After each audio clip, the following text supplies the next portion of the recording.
غالب چھٹی شراب پر اب بھی کبھی کبھی، غالب چھٹی شراب پر اب بھی کبھی کبھی، پیتا ہوں روز ابر و شب ماہتاب میں۔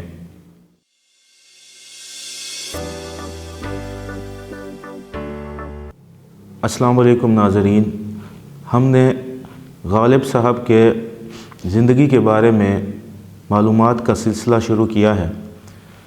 آج ہم غالب کے بچپن اور لڑکپن کی یادیں تازہ کریں گے۔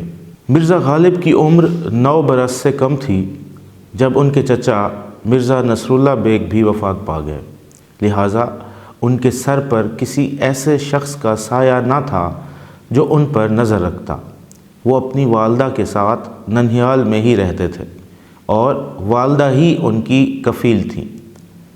اگرچہ غالب کے نانا غالب کی جوانی تک حیات رہے، لیکن معلوم پڑتا ہے کہ انہوں نے زیادہ باز پرس نہیں کی، اور اس کی وجہ یہ ہو سکتی ہے کہ غالب کی یتیمی کو دیکھ کر ان پر سختی نہ کر سکے ہوں۔ روپے پیسے کی افراط اور آزادی اس پر جوانی دیوانی، تو ایسے میں غالب کا اپنے زمانے کے رئیسوں کی روش کے مطابق راہ راست سے ہٹ جانا اور لہو و لعب میں پڑ جانا کچھ تعجب نہیں۔ غالب نے اپنی تحریروں میں بھی کہیں اوباشوں کی ہم نشینی کا ذکر کیا ہے تو کہیں فسق و فجور اور عیش و عشرت میں انہماک کا۔ ایک خط میں ستم پیشہ ڈومنی کا ذکر ہے۔ یہاں یہ وضاحت کرنا ضروری ہے کہ یہ ڈومنی ڈوم کی مؤنث نہیں۔ یہاں اکثر طلباء دھوکے میں پڑ جاتے ہیں۔ اس ڈومنی سے مراد بانکی یا ترچھی عورت ہے۔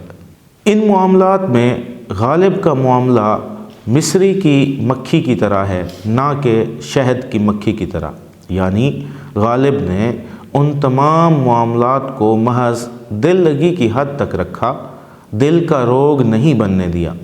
ان چیزوں پر 24-25 سال کی عمر میں قابو پا لیا اور راہ راست پر آ گئے۔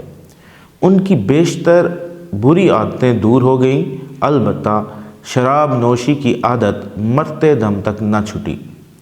اگرچہ ان کا کہنا تھا کہ غالب چھٹی شراب پر اب بھی کبھی کبھی، غالب چھٹی شراب پر اب بھی کبھی کبھی، پیتا ہوں روز ابر و شب ماہتاب میں۔ ملتے ہیں اگلی ویڈیو میں۔ اللہ حافظ۔